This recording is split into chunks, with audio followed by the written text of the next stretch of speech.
Yeah, how to build a moral, tribal community. I'm gonna keep it very short. I'm not gonna go deep into it. All right, things is quick steps. Quick steps. One, you need mother and a father, right? Um, it could be a mother, father of two, three, four, let's say a total of five families, right? Mother and fathers, total of five. In those families, it could be polygamy or it could be, monogamy, right? So the moral point of it is this: my man, woman, men and women, right, and children. The man takes the lead in terms of protection, guidance, structure, law and order. The woman follow those steps. I don't specifically hold the concept of women not be provided for anymore unless she's pregnant and raising children to a certain age. To a certain age, um, some women can choose to stay home. In a polygamous family, I would say it's necessary for you might have one of the women stay home while other women work as well as the men. But in a monogamous family, if it's one man and one woman, it depends on the age of the children and how much children they have. Um, Anything after five, the kids can go to school and the woman can go back to work. Or while she's home, she could find some kind of creative way to make some kind of income. So I don't support the whole. I mean, not necessarily I don't support it. It's okay for a woman to decide to stay home, but not for a long time. She have to find somewhere to make some kind of income. Um, so the structure is this: man, woman, and then children. Children are the servants to the mother and father. As they get older, the less, um, I would say, the more convenient the children are to the mother and father, right? That comes with structure, laws, and order, um, respect, moral behavior, education, all that good stuff for the children to follow, and be convenient to the mother and father. Convenience in the context of they the children cook, clean, cut the grass, do all the things that they need to do to make it easier for the parents, but based on the fact that they're working, bringing home the money to take care of the kids, buying their clothes, protecting them, guiding them, structuring them, putting them in order, put them into living an order, lawful, respectful environment. Um, That's a naturalistic way of doing it. You can't go against nature. Like, I mean, I know I compare nature with nurture and nature with the Bible. The nature have a way of living, and its nature have its own structural design, based on its climates and all those different, the terraforming and all that stuff. If unless something drastically happened to the earth itself, we don't need to change it because we function with the earth. Whatever the earth does, that's what we have to do, right? If the, just a quick side note, if the earth twists to the left, meaning like tilt or whatever it does, and the waters and everything move to a different direction, guess what humans have to do? We have to move with it, or else we're gonna die. You know what I'm saying? If the air stop flowing or the sun become too hot or whatever the case is, guess what? We have to move with it, right? We have to find ways to survive because the sun controls how things move on the planet Earth, right? All right, going back to my says mother. I'm going to repeat again: mother, father, children. Father sets the laws, the structure, the order. guidance for everybody to follow, and protection. When it comes to the income point of it, I'm not legally basing that on the father itself because the mother can bring in an income as well. Um, that's just part of the deal. When it comes to the mother, based on how many children and the age of the children, she should circulate or find a way to bring income to the home independently, or to the construct of, if the father have a business, she can follow up on that and help the business go, so she can help formulate income or make it easier for him to formulate income. But she have to do something versus just raising children. Okay, raising children is not the only functional thing a woman can do, and she's not a homebody, or how should say, a stay-at-home mom type thing, where she just home all day and just make a bottle and some food, and the kids are fine. No, you gotta find some way to make some kind of income. Women are not no longer. There never was anyway. The woman was just typically a housewife in the context of, I just sit home and feed the kids and clean the house. No, because that's not an everyday job, and that's not a total forever job, right? At some point, the kids is gonna grow, and as the kids grow, the less chores the mother have to do.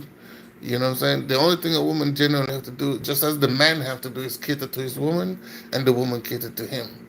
And that don't falls under, we have to like literally just cook and clean for each other. We can do many different things. We can differentiate what we do for each other. Anyway, long story short, kind of sideline a little bit.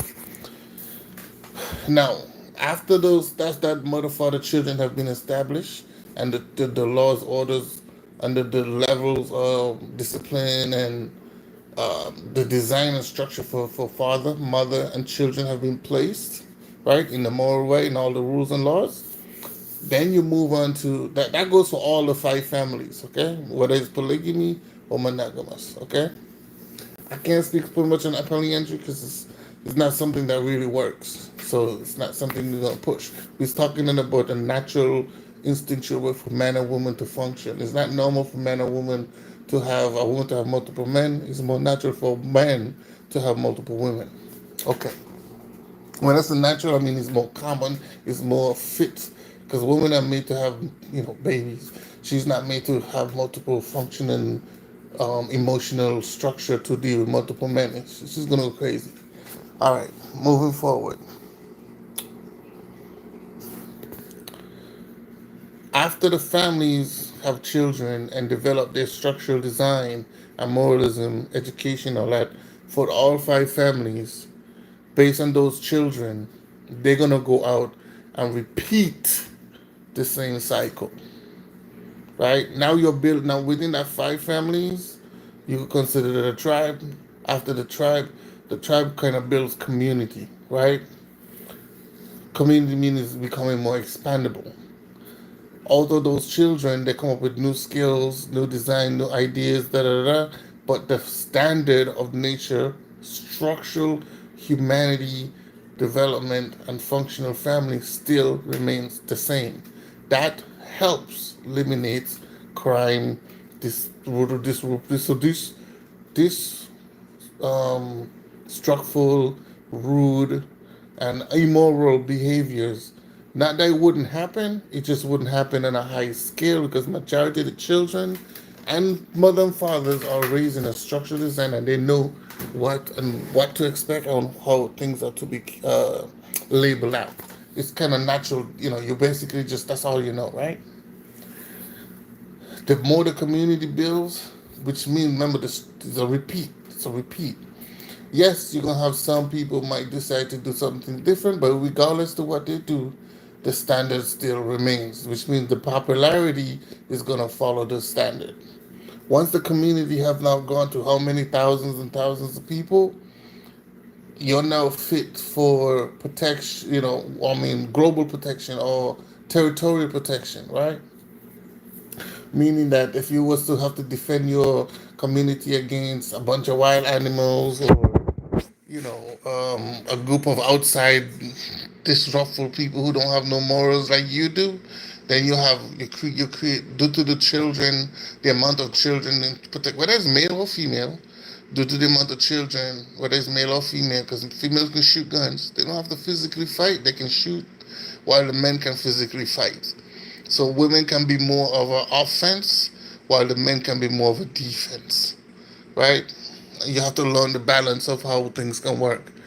Um, Women don't have to constantly be warriors all the way, but they have to have some sense of protection towards their children where they have to help, in case barriers have been broken to protect the children, but also to help for some situations, where there's a war or whatever. It would help that they have offensive design of fighting style, which, if it's close comeback, of course, but it's mainly offensive style will be more stronger versus the defense fighting style towards whoever. All right, now moving forward with that,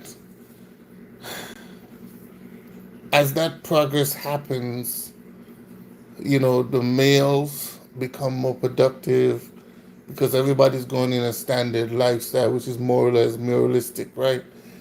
The community is growing. You have now military, boom, boom, bam. You have organizations, all these things, and you can also now the most important so once you have a community and you're building in the context of having protection, warriors, and stuff like that. What is also important in the process of building, you also have to remember you're living on the planet Earth. We have to take care of the earth. The earth is our savior. The earth is our God, if you want to use it like that. Without the planet Earth, there is no us, right? Without the sun, there is no us. The things that we can physically see, that gives us life, or the things that we know that sustains us, the sun, the moon, the earth, and everything that's on the earth that works in tandem to make us be who we are as human beings. We need those things. We cannot go against those things. If humans today presently can functionalize the way how I lay it out, which is the natural way, naturalistically, like all the animals on the planet, side note, all the animals on the planet have a naturalistic behavior to live and function. Any of those animals decide to go out of their functional natural nature way, they're designed to not make it. They're not going to make it, right? And we can see that it's being shown and repeated consistently that animals that don't follow the naturalistic development on this planet Earth, they don't survive a very long time. It might survive, but not a very long time. Now, for humans, yes, we are the caretaker. I would say, just like how every animal, have work. Some animals work in tandem with each other to kind of help purify or eradicate certain diseases or ticks or whatever the case is. In human nature, we can use the planet Earth itself, even though it maintains us or it provides us all the resources that we need. We can also use those resources to sustain ourselves, to keep the cycle going, so we can keep the planet going. And that's the yin and the yang about the nature. You always have a bad part and a positive part, but you have to find a medium that makes everything work so we can stay in tandem.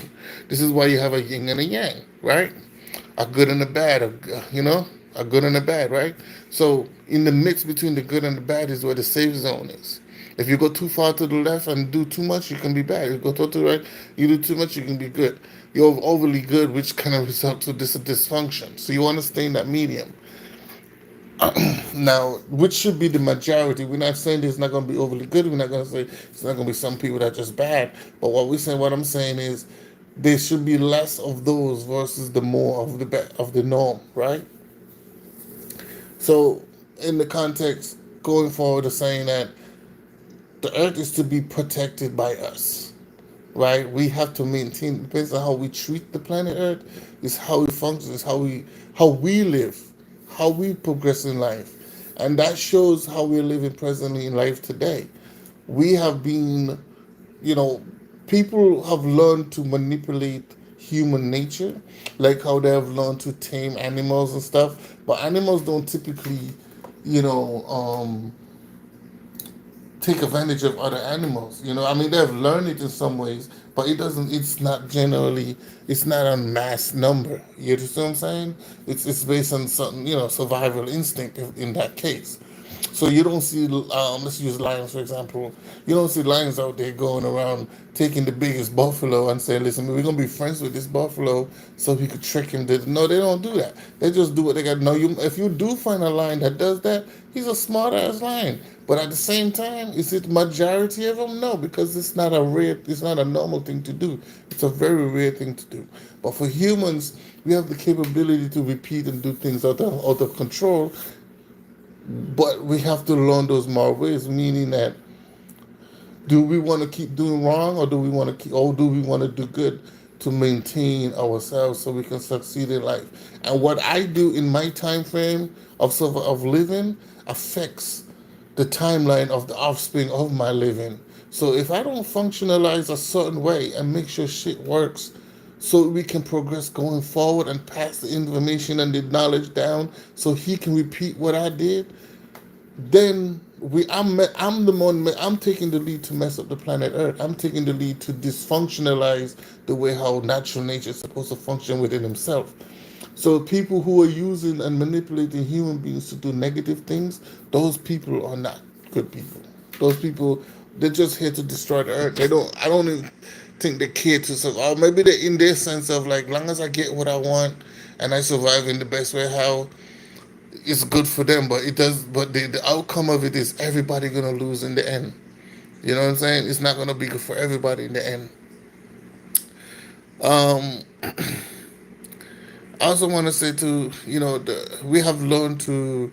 I think another thing that we need to learn is a lot of people. I think they should do this in school. Actually, they don't. They used to, but they don't teach these things in school anymore. The biology of the human development, the function, like health class. Health class was of the functional class where you would learn the things of human nature, humankind, like how you was born, how you're supposed to be raised as a child, how you're supposed to be developed between your mother and your father, the structure of a mother and a father, not just a mother, not just a father, a mother and a father.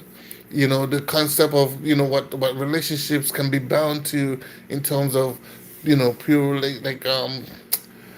polygamy relationships. What the do's and the don'ts in terms of a woman meeting man, man meeting women. When is the age of best time for women to have children and stuff like that. You know, we have gone forward from those education and start more promoting and teaching that singularity is the best way to go, and you just need to be yourself and not worrying about the connection that you need to be with somebody to functionalize as a human being. We need to. The human nature does not function as by itself. Humans cannot survive by themselves. We need a group effort in order to do that. We need to be in a society to survive in a long, long term. Not only that, just by the survival of being around each other, but it also brings psychological prevention and distressful things, as emotional things that helps encourage our bodies and minds to function a certain way to keep us going and motivate us to keep us alive, wanting to do more. Also helps with depression and all these different things, and all those things can bring deterioration to your body. So this is why those things are not necessarily the best way to go. You need That's like elders, for example. When an elder have children and her children decide to neglect the elder, or say they had a husband or wife, and one of them passed, that takes a toll on the person that left behind. If the person don't have children, that takes let's say they do have children, but the children don't associate with them, or say they were associating, then they suddenly stop. That affects the human nature of that person effectively, and that can help the person deteriorate way much faster than when they have a family around them. Family against elders help them live way much longer than families who don't, and that's part of the natural structure. That's part of it, right? We have to bond. We have to have these bonds where we can mesh, and blend with each other until the day to come. I'm not going to go too long anymore, but until the next point. But we need to talk about nature. We need to stay within the confinement of nature. I think we have gone far away from that. I mean, the Bible kind of simulates some of these information, but it's not on point because it brings a lot of hocus pocus to it. And my job is to, my plan and my job is to open up, separate those who focus the fake stuff from the real stuff, and bring us back to the natural instinct and mindset of natural biology of how we're supposed to function within the real world of the world we live today. All right, peace.